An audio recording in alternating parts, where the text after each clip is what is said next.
तो हम लोगों का जो चैप्टर है वो क्या है? सेल बायोलॉजी, क्लास 11th का है और चैप्टर का नाम क्या है? Cell biology. हिंदी में क्या बोलते हैं? कोशिका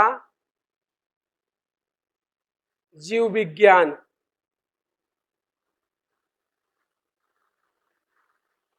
ठीक है।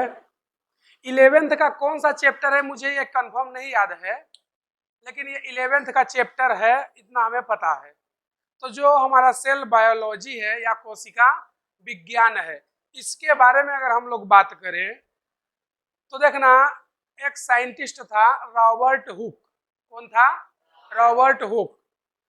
उसने क्या किया था? एक सिंपल माइक्रोस्कोप या हिंदी में बोलते हैं साधारण सूक्ष्मदर्शी, क्योंकि उस टाइम पर माइक्रोस्कोप आया ही नहीं था। तो जो सिंपल माइक्रोस्कोप होता है, जो लेंस वाला होता है, जो हैंडल वाला होता है ना, ऐसे पर जो देखते हैं, वो वाला माइक्रोस्कोप था। तो उसने क्या किया था? सबसे पहले सेल को देखा था। किसने देखा था? रॉबर्ट हुक ने। सबसे पहले सेल को किसने देखा था? रॉबर्ट हुक ने। लेकिन जो उसने सेल देखा था वो एक्चुअल में सेल कैसी थी? डेड थी या मृत कोशिका को देखा था। वास्तव में वो कोशिका थी ही नहीं, वो क्या थी? सेल वॉल या कोशिका भित्ति थी। तो रॉबर्ट हुक जो सर्वप्रथम कोशिका को देखा था, वो कोशिका मृत थी और वो वास्तव में कोशिका नहीं बल्कि कोशिका भित्ति थी। और इसको इसने देखा कहाँ था? उस प्लांट का नाम था क्यूरिकस ऑक, या उसी को बोलते हैं सुवेर का प्लांट। तो वो जो क्यूरिकस ऑक प्लांट होता है या सुवेर प्लांट होता है, उसका जो बार्क होता है जिसको छाल बोलते हैं। तो तुम लोग देखना, जो कांच के ग्लास होते हैं उसको पैक करने के लिए क्या करते हैं? ऊपर से एक लकड़ी का कॉर्क डाल देते हैं। करते हैं कि नहीं करते हैं? जैसे तुम लोग केमिस्ट्री के लेबोरेटरी में जाते हो तो कुछ एसिड वगैरह रखे हैं, तो उसमें देखना लकड़ी के कार्क डाल दिए जाते हैं। तो वो जो कार्क होता है, उसी कार्क में उसने देखा था। यानी कि उसने जिस प्लांट में सेल को डिस्कवर किया था, उस प्लांट का नाम क्या था? क्यूरिकस सुबेर, या उसी को क्या बोलते हैं? स्पेनियन ऑक ट्री। क्या बोलते हैं? स्पेनियन ऑक ट्री, या उसी को क्या बोलते हैं? क्यूरिकस सुबेर। तो ये जो क्यूरिकस सुबेर या स्पेनियन ऑक प्लांट था, उसके बार्क या छाल में उसने देखा था। और जो उसने ऑब्जर्व किया था या देखा था, वो एक्चुअल में क्या थी? सेल वॉल थी। और दिखाई कैसी देती थी? मधुमक्खी के छत्ते के समान। कैसी दिखाई देती थी? मधुमक्खी के छत्ते के समान। तो जो मधुमक्खी के छत्ते के समान उसे स्ट्रक्चर दिखाई दी थी, उसी को उसने क्या बोल दिया था? सेल। इसलिए फादर ऑफ साइटोलॉजी या कोशिका का जनक किसको कहते हैं? रॉबर्ट हुक को। अब इसमें देखो दो टर्म आता है, एक तो है सेल बायोलॉजी और दूसरा टर्म होता है साइटोलॉजी। क्या होता है? साइटोलॉजी। तो जो सेल बायोलॉजी और साइटोलॉजी है, दोनों में डिफरेंस है। साइटोलॉजी जो है, ये सेल बायोलॉजी की बहुत ही पुरानी या ओल्ड शाखा है या ओल्ड ब्रांच है। इसमें हम लोग केवल कोशिका और कोशिका के स्ट्रक्चर का अध्ययन कर सकते हैं, यानी सेल और सेल के स्ट्रक्चर का स्टडी कर सकते हैं। क्यों? क्योंकि उस टाइम पर माइक्रोस्कोप या सूक्ष्मदर्शी का डेवलपमेंट या विकास नहीं हुआ था। तो साइटोलॉजी में हम लोग केवल सेल और सेल स्ट्रक्चर का स्टडी करते हैं, जबकि सेल बायोलॉजी एडवांस या विकसित शाखा है, जिसमें हम लोग कोशिका और कोशिका की संरचना, कोशिका के अंदर जो कोशिकांग होते हैं, जैसे साइटोप्लाज्म में mitochondria, ribosome, endoplasmic reticulum, Golgi body, ये सब भी होते हैं, उनका भी अध्ययन हम लोग कर सकते हैं। और एक कोशिका से दूसरी कोशिका का फॉर्मेशन कैसे होता है, जिसको हम लोग क्या बोलते हैं? सेल डिवीजन या कोशिका विभाजन, उन सभी का स्टडी या अध्ययन किसमें करते हैं? सेल बायोलॉजी में। तो सेल बायोलॉजी में हम लोग सेल की structure, internal structure of cell, यानी कोशिका की आंतरिक संरचना, और इसके अंदर जो भी सेल ऑर्गन होते हैं, और सेल डिवीजन, इन सभी का स्टडी कहाँ करेंगे? सेल बायोलॉजी में, क्योंकि ये सेल बायोलॉजी जो है एडवांस ब्रांच है या विकसित शाखा है, जबकि साइटोलॉजी एक ओल्ड या पुरानी ब्रांच है जिसमें हम लोग सेल और सेल की स्ट्रक्चर का ही स्टडी करते हैं। जो सेल बायोलॉजी है इसके जनक या फादर जॉर्ज एमिल पैलाडे थे। कौन थे? George Emil Palade. जबकि साइटोलॉजी के जनक कौन थे? Robert Hooke. कौन थे? Robert Hooke. तो अगर हम लोग इसकी बात करें तो इसके जनक या फादर, इसके जनक या फादर कौन था? George Emil Palade. कौन था? George Emil Palade. जबकि साइटोलॉजी का जनक कौन था? Robert Hooke. कौन था? Robert Hooke. इसमें सेल बायोलॉजी में हम लोग करते क्या हैं? सेल, उसके साथ साथ cell structure, cell structure, cell division, cell division, cell function, cell function और सेल ऑर्गन, सेल ऑर्गन, इन सभी का हम लोग क्या करते हैं? स्टडी या अध्ययन करते हैं। हिंदी में क्या बोलोगे? कोशिका, कोशिका की संरचना, कोशिका विभाजन, कोशिका के कार्य और कोशिका अंगक। ठीक है, हिंदी में भी लिख दें कि सही है? तो इन सभी का स्टडी हम लोग कहाँ करते हैं? सेल बायोलॉजी में। जबकि साइटोलॉजी में हम लोग केवल किसका स्टडी करेंगे? सेल और उसके साथ साथ सेल स्ट्रक्चर का। इसके अलावा और इसका स्टडी नहीं कर सकते हैं। तो किसका किसका? सेल और सेल स्ट्रक्चर, इन दोनों की स्टडी हम लोग किससे करते हैं? साइटोलॉजी से। तो सेल बायोलॉजी के जनक कौन हो गए? George Emil Palade. जबकि साइटोलॉजी के जनक कौन है? Robert Hooke. सेल बायोलॉजी जो है ये क्या है? Advance branch. क्या है? एडवांस ब्रांच, या हिंदी में बोलते हैं विकसित शाखा। और ये कैसी है? Old branch. ये क्या है? Old branch. हिंदी में क्या बोलोगे इसको? पुरानी शाखा। तो ये पुरानी शाखा है और ये विकसित शाखा है, विकसित शाखा। इतना समझ गए? तो हमने क्या बोला कि सेल बायोलॉजी एडवांस ब्रांच है जिसमें हम लोग cell, cell structure, cell division, cell function और सेल ऑर्गन यानी कोशिका अंगक, यानी कोशिका के अंदर जो ऑर्गन्स होते हैं, माइटोकॉन्ड्रिया, एंडोप्लाज्मिक रेटिकुलम, उन सभी का स्टडी करते हैं। उसी को हम लोग क्या बोलेंगे? Cell biology. Father of cell biology या कोशिका विज्ञान के जनक कौन है? George Emil Palade. पूरा नाम भी दे सकता है तुम्हें, शॉर्ट में भी दे सकता है, एमिल पैलाडे या ई पैलाडे। उसी तरह साइटोलॉजी में हम लोग सेल और सेल स्ट्रक्चर का स्टडी करते हैं। इसका जनक कौन है? Robert Hooke. ये ओल्ड ब्रांच है या पुरानी शाखा है। सबसे पहले या फर्स्ट टाइम सेल को डिस्कवर्ड किसने किया था? रॉबर्ट हुक ने। और जो रॉबर्ट हुक ने डिस्कवर्ड किया था वो एक्चुअल में क्या थी? सेल वॉल थी। और इसने जो डिस्कवर्ड किया था वो सेल वॉल, वो कैसी थी? डेड या मृत थी। कहाँ डिस्कवर्ड किया था? क्यूरिकस सुबेर या स्पेनियन ऑक ट्री में। कहाँ किया था? क्यूरिकस सुबेर या स्पेनियन ऑक ट्री में। कहाँ किया था? क्यूरिकस सुबेर या स्पेनियन ऑक ट्री में। उसके भी कहाँ? उसके छाल में, जिसको इंग्लिश में क्या बोलते हैं? बार्क। और उसने जो देखा था उसे क्या दिखाई दिया था? उसे दिखाई दिया था एक स्ट्रक्चर। वो स्ट्रक्चर कैसा था? मधुमक्खी के छत्ते के समान। कैसा था? मधुमक्खी के छत्ते के समान। तो इसके बारे में हम लोग लिख लेते हैं कि जो रॉबर्ट हुक ने देखा था, क्या किया था? ये first cell discovered, first cell discovered. उसके बाद अगर हम लोग बात करें तो इसने किसको देखा था एक्चुअल में? सेल वाल को हिंदी में क्या बोलते हो? कोशिका भित्ति। एक्चुअल में जो सेल वॉल थी ये कैसी थी? डेड थी। कैसी थी? डेड थी। अगर हम लोग बात करें किसमें देखा था तो उस प्लांट का नाम क्या है? स्पेनियन स्पेनियन ऑक ट्री, या इसी को दूसरा नाम क्या है? क्यूरिकस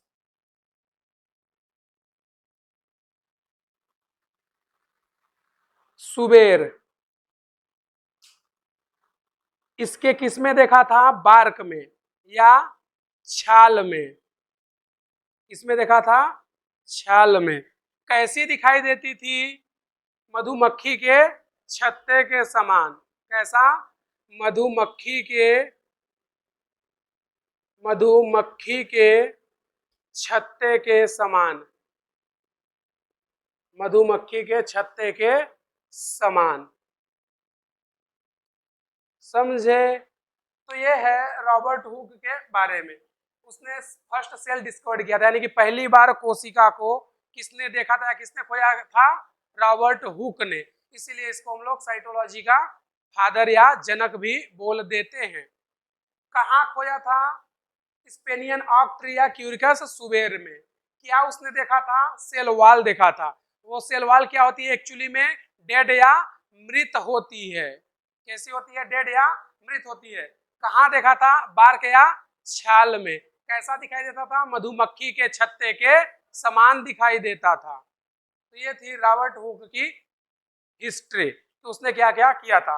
अगर हम लोग आगे बात करें तो जो फर्स्ट लिविंग सेल को डिस्कवर्ड किया था वो कौन था? ल्यूवेनहॉक। यानी प्रथम जीवित कोशिका को एल्टानी वान ल्यूवेनहॉक ने देखा था।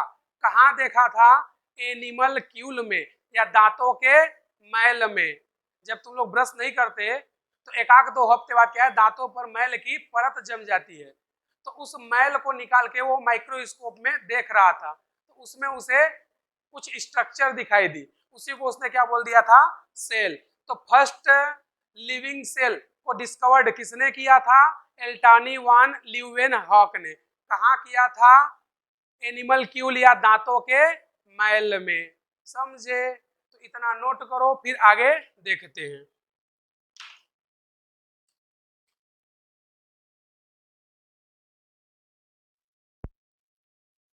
ना अब हम लोग आगे इसी में देखते हैं। तो इसमें दो साइंटिस्ट आए थे। कौन? दो साइंटिस्ट।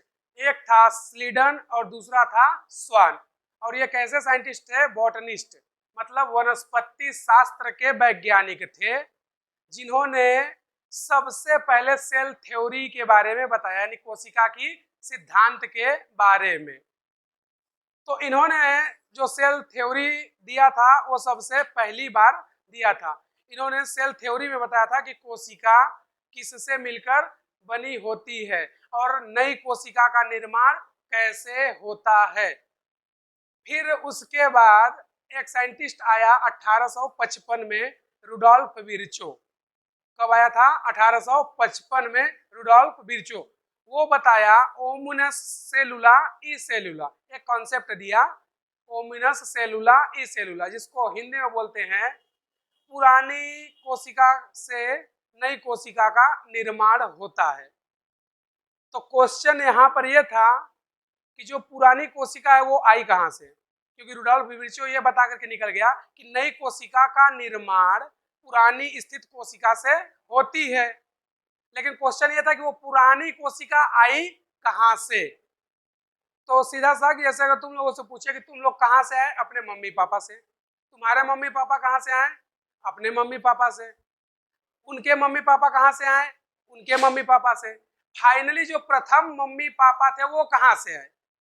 क्वेश्चन ये था। समझे? तो वही सेम चीज कि क्वेश्चन ये था कि जो प्रथम सेल थी या पहली कोशिका थी वो कहाँ से आई थी। ठीक है? रुडोल्फ विर्चो ये बता करके निकल लिया कि नई कोशिका का निर्माण पुरानी स्थित कोशिका से होता है, लेकिन उसने ये नहीं बताया कि पुरानी कोशिका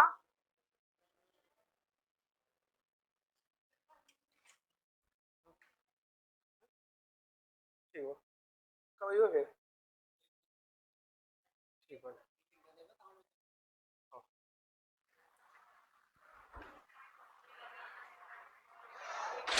तो देखना हम लोग क्या बता रहे हैं कि रुडोल्फ विर्चो क्या बता के निकल गया कि जो नई कोशिका का निर्माण होता है वो पूर्व स्थित या पुरानी स्थित कोशिका से होता है। लेकिन क्वेश्चन अभी भी हमारा क्या था कि वो पुरानी कोशिका कहाँ से आई, इसके बारे में किसी ने नहीं बताया।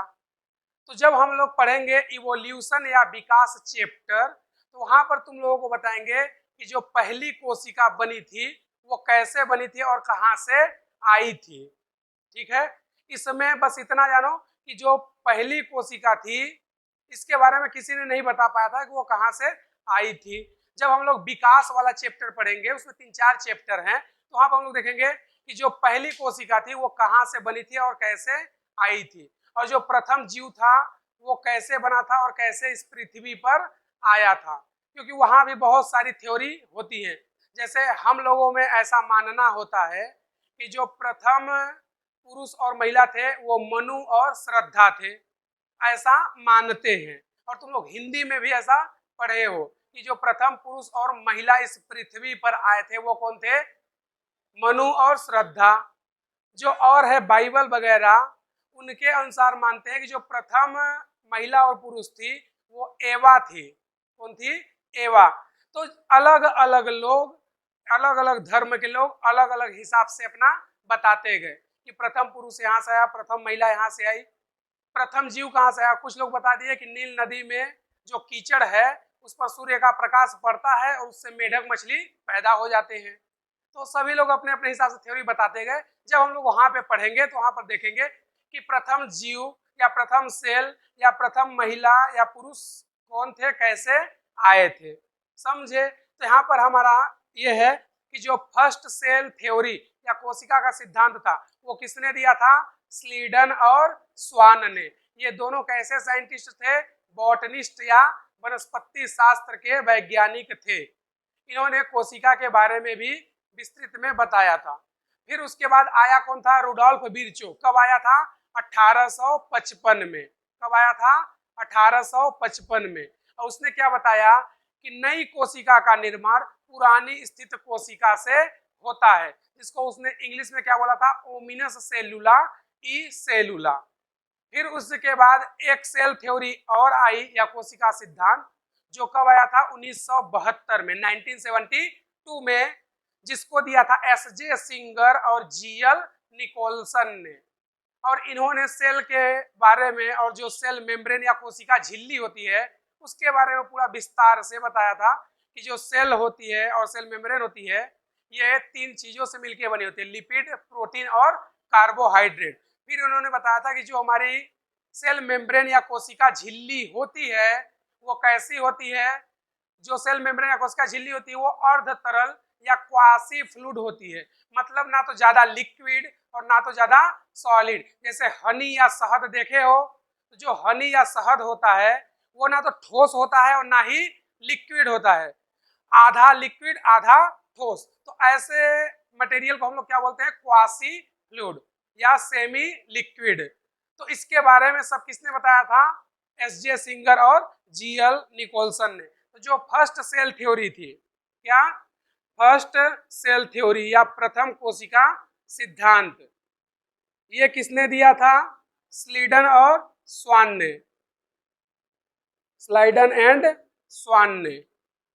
ये दोनों कैसे साइंटिस्ट थे, बॉटनिस्ट।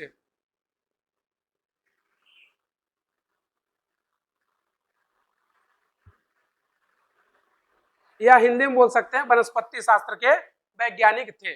दूसरी अगर हम लोग बात करें तो जो रुडोल्फ विर्चो था, कौन था, रुडोल्फ विर्चो,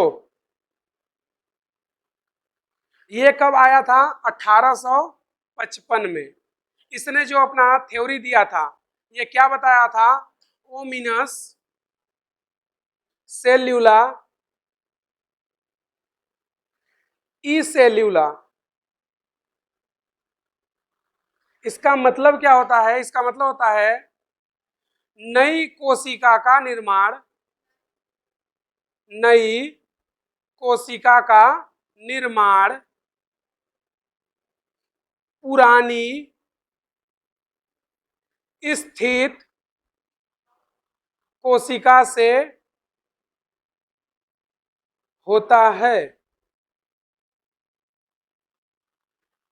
फिर उसके बाद तीसरा जो आया था, ये तो सेकेंड था, जो थर्ड आया था इसने सब डिटेल में बताया था। वो कौन था? S J Singer. और दूसरा कौन था? G L Nicolson. ये कब आए थे? 1972 में या 1972 में। और जो हम लोग प्रेजेंट में सेल थ्योरी या कोशिका सिद्धांत पढ़ते हैं वो किसका पढ़ते हैं? इन्हीं का पढ़ते हैं। समझे? तो इसके बारे में नोट कर लो, फिर आगे इसी का हम लोग डिटेल में अब पढ़ेंगे।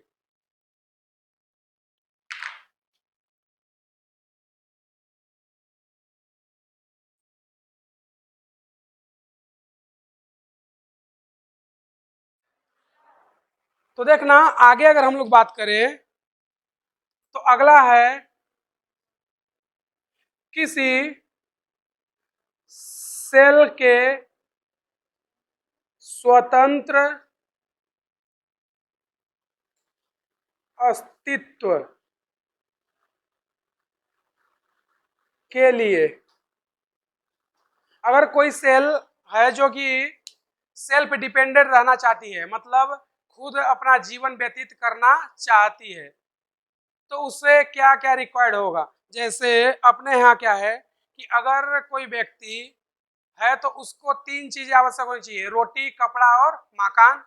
उसी तरह अगर एक सेल है और वो अपना सेल्फ लाइफ स्पेंड करना चाहती है, अपना खुद का जीवन व्यतीत करना चाहती है, तो उसके पास तीन चीजें होना जरूरी है। नंबर फर्स्ट क्या होगा? उसके पास सेल मेम्ब्रेन होना चाहिए। क्या होना चाहिए? Cell membrane. हिंदी में इसको क्या बोलते हैं? कोशिका झिल्ली। क्या बोलते हैं? कोशिका झिल्ली। दूसरा, उसके पास अपना साइटोप्लाज्म होना चाहिए। क्या होना चाहिए? साइटोप्लाज्म। हिंदी में इसको क्या बोलते हैं? कोशिका द्रव्य। और तीसरा, उसके पास क्या होना चाहिए?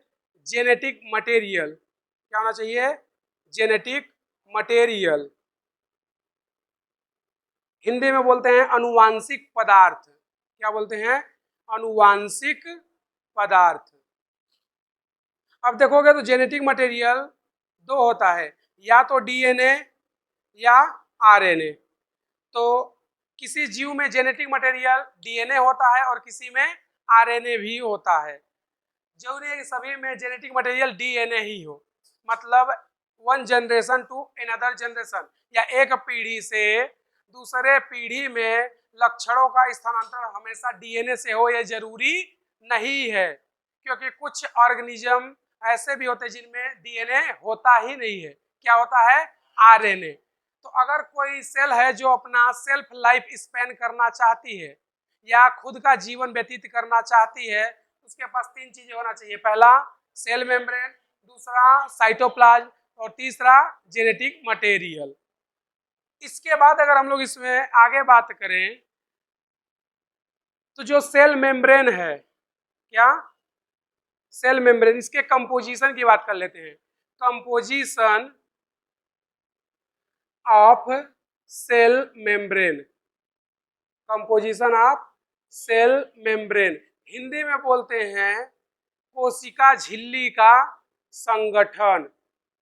कोशिका झिल्ली का संगठन मतलब सेल मेम्ब्रेन किन किन चीजों से मिलकर बनी है? सेल मेम्ब्रेन को हम लोग बायो मेम्ब्रेन भी बोलते हैं। Bio membrane. तो हम लोग जानना चाहते हैं कि जो हमारी कोशिका झिल्ली है या सेल मेम्ब्रेन है वो किस चीज से बनी होती है। तो अगर हम लोग बात करें तो जो हमारी सेल मेम्ब्रेन है वो तीन चीजों से मिलकर बनी होती है। Number first, lipid. क्या? लिपिड। हिंदी में क्या बोलते हो? वसा। कितना होता है? 40%। Number second, protein. क्या? प्रोटीन। ये कितना होता है? 52%। से लेकर 58% तक। और नंबर थर्ड की बात करें तो तीसरा होता है कार्बोहाइड्रेट। कौन होता है? कार्बोहाइड्रेट। तो अगर कार्बोहाइड्रेट की बात करें तो ये होता है 1 to 2%।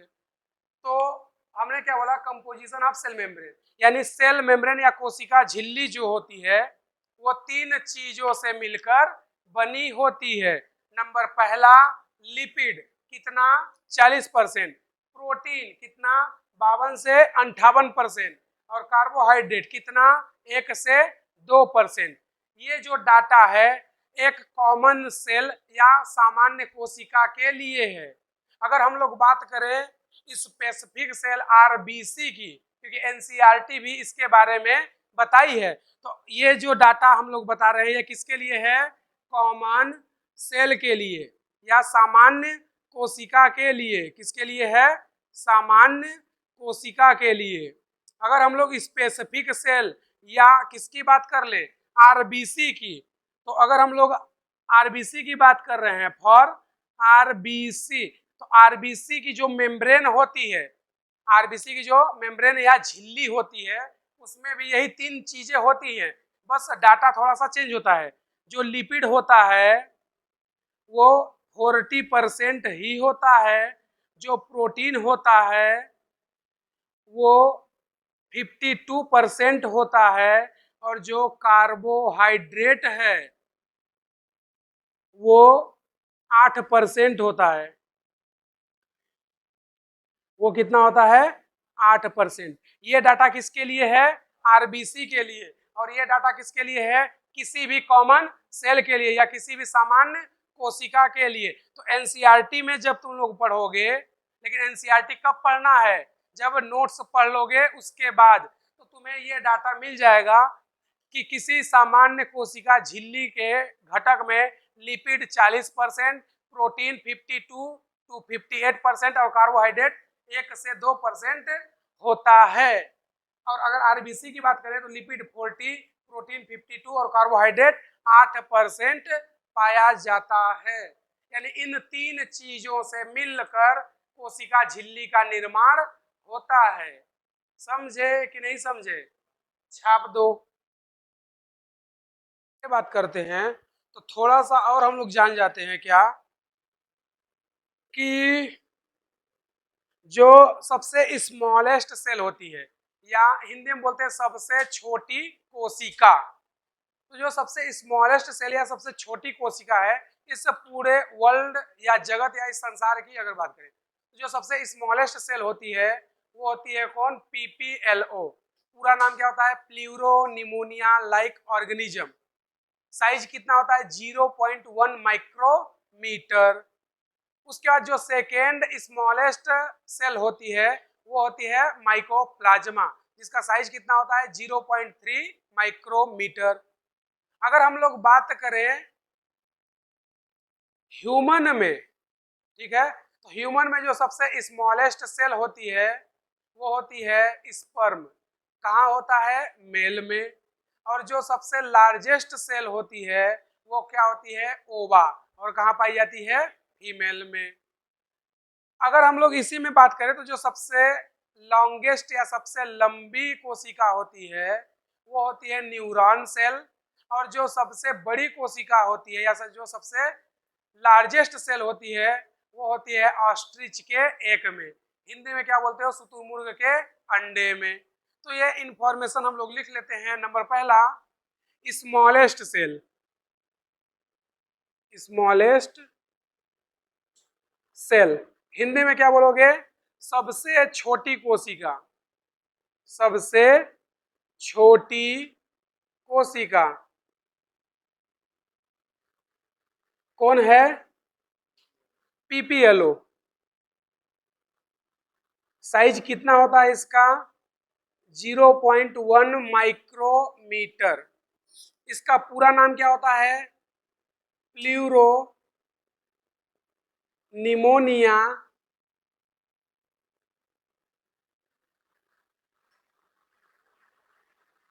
Like organism.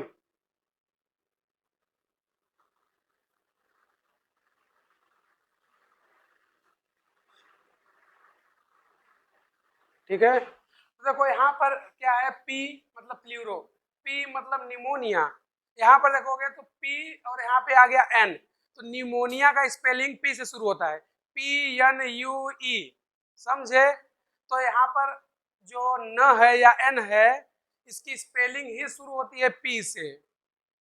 तो इसका मतलब ये नहीं है कि यहाँ पे जो पी है इसका मतलब एन कहाँ से आ गया, क्योंकि उसकी स्पेलिंग कहाँ शुरू होती है, पी से। जैसा साइकोलॉजी पढ़ते हो तो साइकोलॉजी की स्पेलिंग शुरू होती है PS से, ठीक है, तो शुरू में क्या आता है पी। उसी तरह जो न्यूमोनिया है उसकी स्पेलिंग होती है पी से शुरू, PNUE, MONIA, तो वो होता है निमोनिया। तो स्पेलिंग जो होती है इसकी पी से ही शुरू होती है, इसलिए इसका नाम क्या है, PPLO, pleuro pneumonia like organism. इसका मतलब क्या होता है, निमोनिया के जैसा दिखने वाला जीव। यहाँ लिखा है ना, pleuro pneumonia like organism, like मतलब उसके जैसा, ऑर्गेनिज्म मतलब जीव, मतलब निमोनिया जैसा दिखने वाला जीव, उसको क्या बोलते हैं हम लोग, PPLO। साइज कितना होता है, 0.1 माइक्रोमीटर। दूसरा अगर हम लोग बात करें तो सेकेंड स्मॉलेस्ट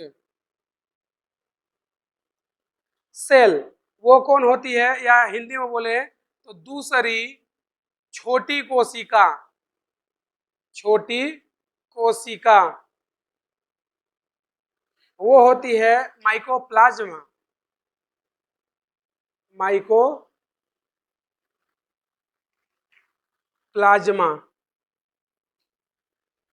साइज इसका कितना होता है, 0.3 माइक्रोमीटर। कितना होता है, 0.3 माइक्रोमीटर। साइज याद रखना तुम्हें जरूरी है, क्योंकि एनसीईआरटी में ये तुम्हें मिल जाएगा।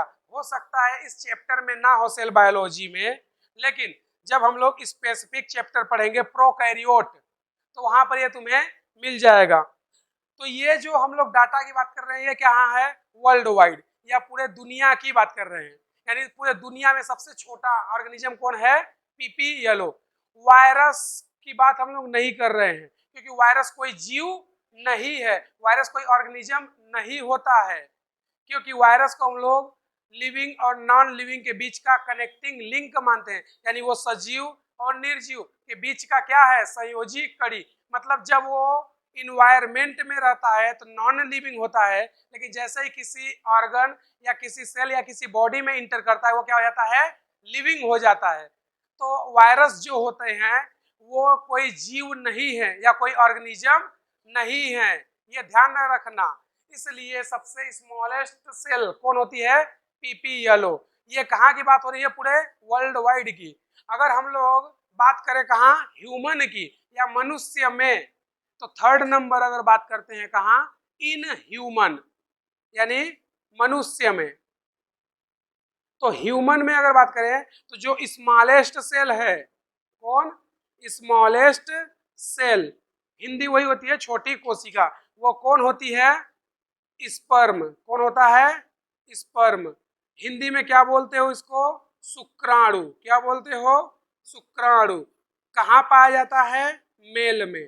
कहाँ पाया जाएगा, मेल में, या हिंदी में क्या बोलोगे, पुरुष।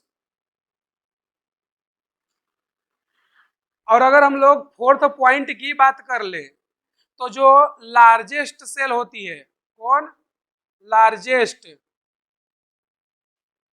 लार्जेस्ट सेल या सबसे बड़ी कोशिका, कहाँ, ह्यूमन में ही बात चल रहा है, कहाँ चल रहा है, ह्यूमन में। तो जो लार्जेस्ट सेल होती है वो होती है ओवा।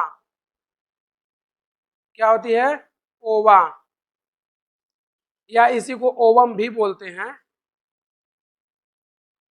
हिंदी में बोलते हैं अंडाणु। क्या बोलते हैं, अंडाणु। कहाँ मिलेगी, फीमेल में। हिंदी में क्या बोलते हो, महिला। और अगर हम लोग आगे इसी में बात कर लें, तो अगला जो है, अगर हम लोग बात करें लार्जेस्ट की, लार्जेस्ट सेल, ये लार्जेस्ट सेल कहाँ की बात हो रही है, पूरे वर्ल्ड वाइड की। ये दोनों पॉइंट, ये और ये किसके लिए है, ह्यूमन या मनुष्य के लिए। ये दोनों पॉइंट और अभी जो बताने वाले हैं ये कहाँ होगा, वर्ल्ड वाइड, यानी पूरे दुनिया की बात हो रही है। तो जो सबसे बड़ी कोशिका होती है वो क्या होती है, ऑस्ट्रिच एग। क्या होती है, ऑस्ट्रिच एग, या हिंदी में क्या बोलते हो, शुतुरमुर्ग के अंडे में।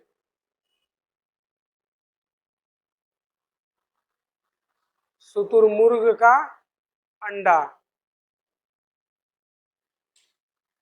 और अगर हम लोग बात करें किसकी, लॉन्गेस्ट की, लॉन्गेस्ट सेल या लंबी कोशिका, लंबी कोशिका, और ये लार्जेस्ट मतलब बड़ी कोशिका। तो लॉन्गेस्ट सेल जो होता है वो कौन होता है, न्यूरॉन सेल। कौन होता है, न्यूरॉन सेल। समझे। तो ये जो है और ये जो दोनों है, ये पूरा किसकी बात कर रहे हैं, वर्ल्ड वाइड या पूरे दुनिया की या पूरे विश्व की बात हो रही है। जबकि ये दोनों कहाँ बता रहे हैं, ह्यूमन में। समझे कि नहीं समझे।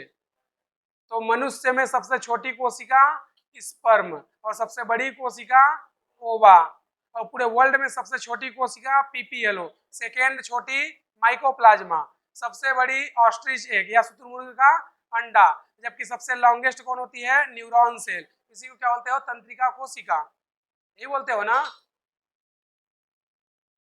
तो ये सब तुम लोग लिख सकते हो।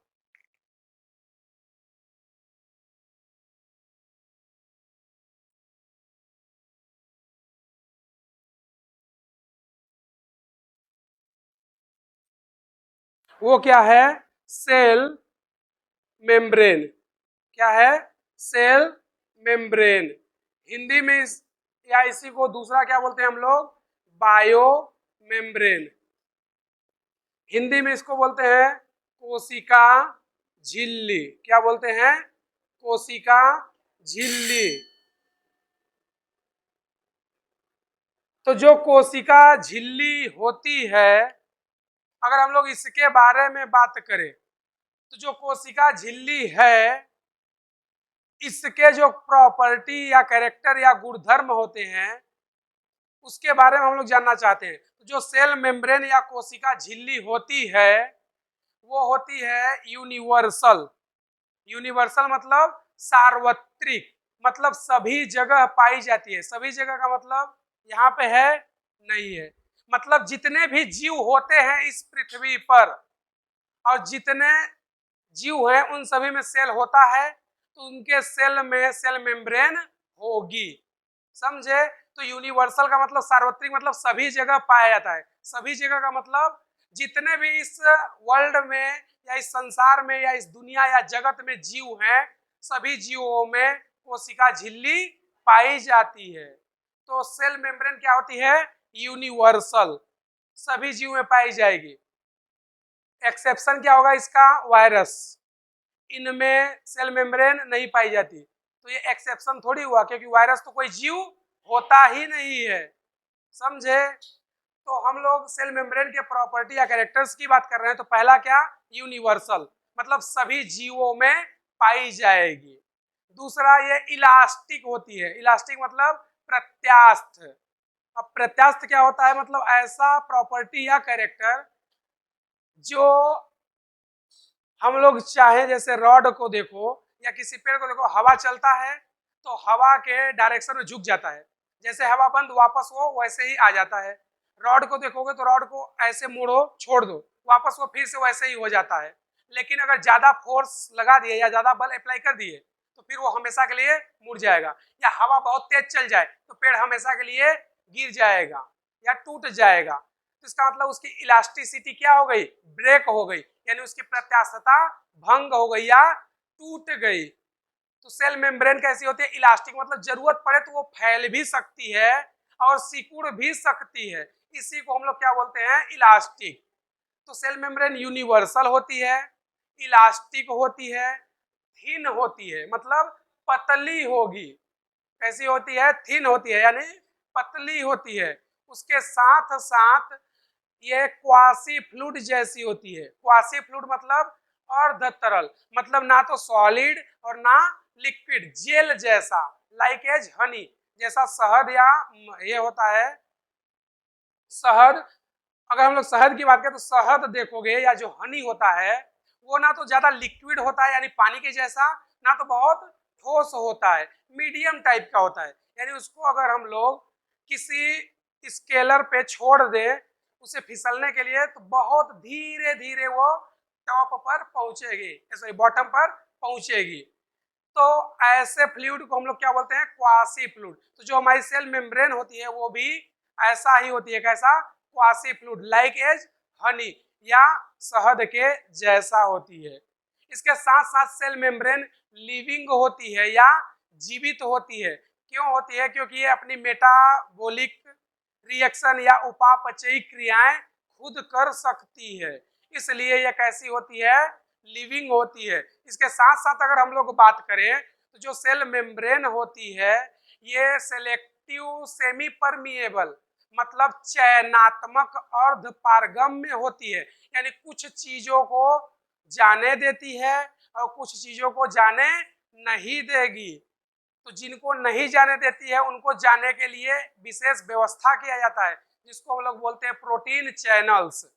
तो हमारी जो सेल मेम्ब्रेन है वो चाहती है कि जैसे सोडियम आयन है, क्लोरीन आयन है, हाइड्रोजन आयन है, वो सेल मेम्ब्रेन के अंदर ना आ पाए, लेकिन हम चाहते हैं कि वो जाएं। तो उनको आर पार कराने के लिए चैनल्स का यूज करते हैं, और वो चैनल्स किसके बने होते हैं, प्रोटीन का।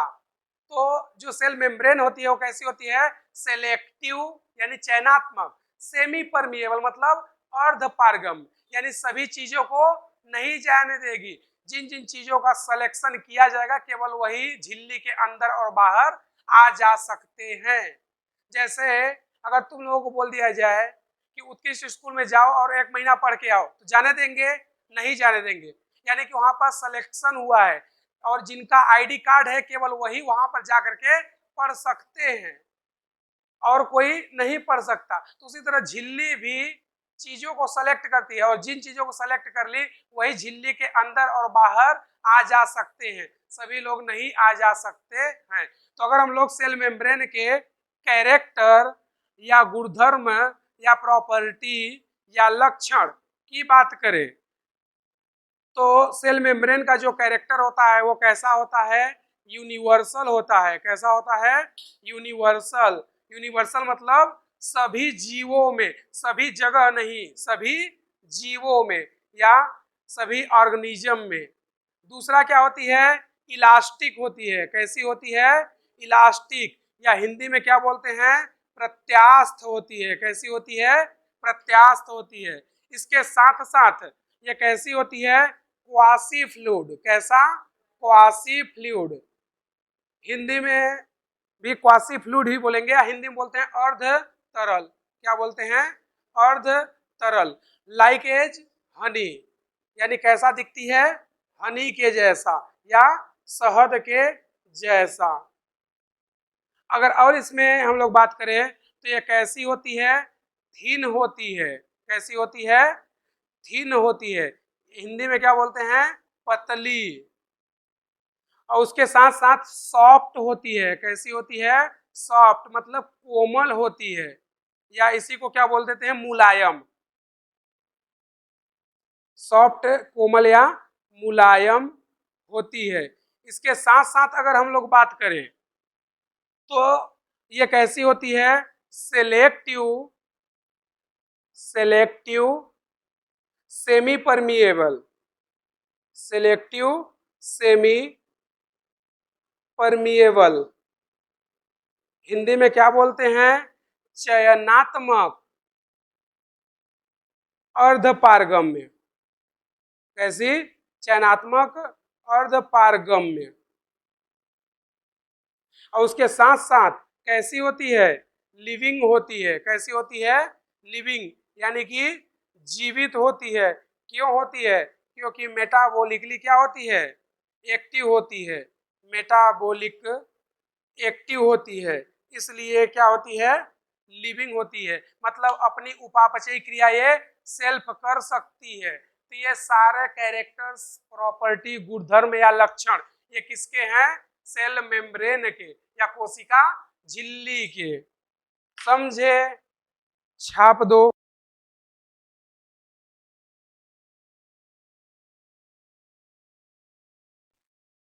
लिपिड की, तो हमारा जो सेल मेम्ब्रेन है 3 चीजों से बना है। नंबर फर्स्ट कौन है? लिपिड, या इसी को क्या बोलते हैं? वसा। तो जो लिपिड है, इस लिपिड में भी 3 चीजें होती हैं। एक तो होता है फास्फोलिपिड, फास्फोलिपिड को ही हम लोग फास्फोग्लिसराइड भी बोलते हैं, फास्फोग्लिसराइड। उसके साथ साथ जो दूसरा होता है वो होती है कोलेस्ट्रॉल। क्या होती है? कोलेस्ट्रॉल। और उसके साथ साथ जो तीसरा होती है वो होती है ग्लाइकोलिपिड। अब ये फास्फोलिपिड, कोलेस्ट्रॉल, ग्लाइकोलिपिड होता क्या है? तो देखना यहाँ पर टर्म क्या है? ग्लाइको। क्या है? ग्लाइको। तो जब भी किसी मॉलिक्यूल्स में या